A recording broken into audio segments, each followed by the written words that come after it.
কিন্তু সুন্নাতে মুআক্কাদা যেটা, এটা পড়লে সওয়াব আছে, না পড়লে গুনাহও আছে।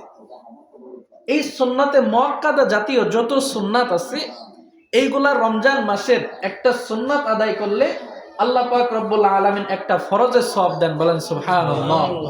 একটা সুন্নাতে মুআক্কাদা আদায় করলে একটা ফরজের সওয়াব দেন।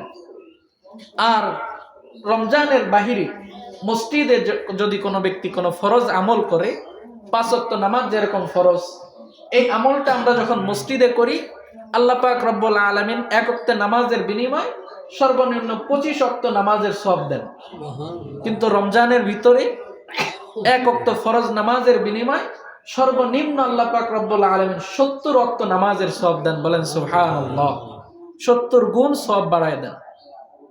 কোন কোন সময় আশ্চর্যের বিষয় এমন হয়ে যায়, যেই ব্যক্তি আল্লাহ পাক রব্বুল আলামিন বলেন যে আমার কোনো বান্দা যদি খালেস নিয়তে, কোনো রকমের কোনো মানুষ দেখানোর নিয়তে না, শুধু আমার রাজি খুশির জন্য একটা সিজদা দেয়, নামাজ না, জাস্ট শুধু, নামাজ ছাড়া সিজদা দেওয়া যায় না, নামাজ ছাড়াও সিজদা দেওয়া যায়। আপনি সোজা হয়ে দাঁড়াইলেন, আল্লাহু আকবার বলে সিজদা দিলেন, আল্লাহু আকবার বলে দাঁড়াই গেলেন, একটা সিজদা সওয়াব। আল্লাহ পাক রব্বুল আলামিন বলেন যে শুধু যদি এমনও সাজদা হয় শুধু আমাকে রাজি খুশি করানোর জন্য, এটার সওয়াব যখন ফেরেশতারা লেখে, রমজানের বাহিরে যদি হয়, ফেরেশতারা আল্লাহকে জিগায় না যে আল্লাহ কত সওয়াব লিখবো।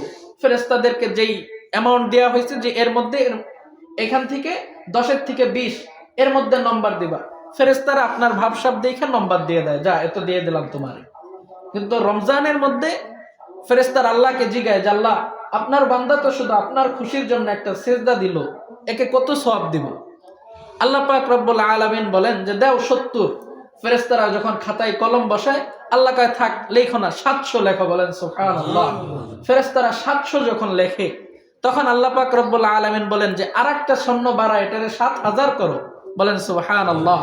ফেরেশতারা আরেকটা শূন্য বাড়ায়, আল্লাহ পাক রব্বুল আলামিন বলে যে না, আরো একটা শূন্য বাড়ায়, এটারে 70000 করো। আল্লাহ পাক রব্বুল, ফেরেশতারা যখন আল্লাহর হুকুমে আরেকটা শূন্য বসায়, আল্লাহ পাক রব্বুল আলামিন বলে আরেকটা শূন্য বাড়ায়, এটারে 7 লাখ করো। এইভাবে করতে করতে 7 কোটিতে চলে যায়। এরপরে আল্লাহ পাক রব্বুল আলামিন বলে যে না, তোমরা আর পারবা না, তোমাগো এরপরে আর হিসাব নাই, খাতা আমার কাছে দাও, আমি নিজে সংখ্যা বসাই, বলেন সুবহানাল্লাহ।